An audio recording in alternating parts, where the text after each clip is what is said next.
25 years old and with a 2-year-old son and a tour of Afghanistan behind him, drummer Lee Rigby from Manchester of the 2nd Battalion, the Royal Regiment of Fusiliers, was killed not on the front line in Helmand, but on a suburban street in South London.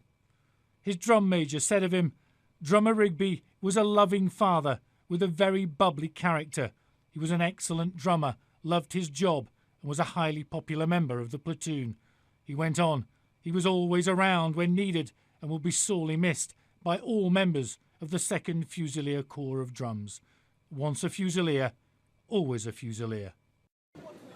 In the immediate aftermath of the savage murder of Lee Rigby, it was the brutality of the attack and the chilling calmness of the suspects that was the focus of attention. Now, as police inquiries and evidence gathering carry on at the scene, the victim, his comrades and the dangers facing service personnel, even in their own country, have come to the fore. Our first thoughts inevitably are with the soldiers' family and close friends, and it's always a tragedy. It's particularly poignant that it happened on the streets of this capital city of ours, but there's where our first thoughts lie. At the same time, I think, secondly, reflecting the very high morale of those of us in the armed forces, we're absolutely determined not to be intimidated into not doing the right thing, whether it's here in this country or in Afghanistan or wherever we seek to serve the nation. At Woolwich Barracks, where Lee Rigby was based, a frayed Union flag fluttered at half-mast. Visitors brought flowers, condolence and support. Among them, a serving soldier in a Help for Heroes top, similar to the one worn by the murder victim. The reason I wore this was to show that, we won't be sort of like stopped in that way.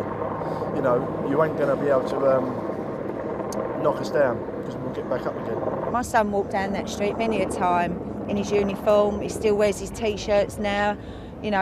They're all very proud. Even when you're not in the army anymore, you're still always going to be a soldier in your heart.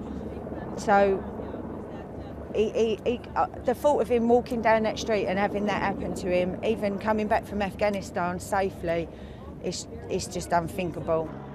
The Prime Minister, who'd cut short a trip to Europe to take charge of the response to what the security services have deemed a terror attack, also visited the barracks after delivering an unequivocal message to the terrorists from Downing Street. The people who did this were trying to divide us. They should know something like this will only bring us together and make us stronger. Today, our thoughts are with the victim and with his family. They are grieving for their loved one, and we have lost a brave soldier. This country will be absolutely resolute in its stand against violent extremism and terror. We will never give in to terror or terrorism in any of its forms. Both the suspects were known to the security services. One of them, Michael Adebaloja, spoke to passers-by immediately after Lee Rigby was attacked.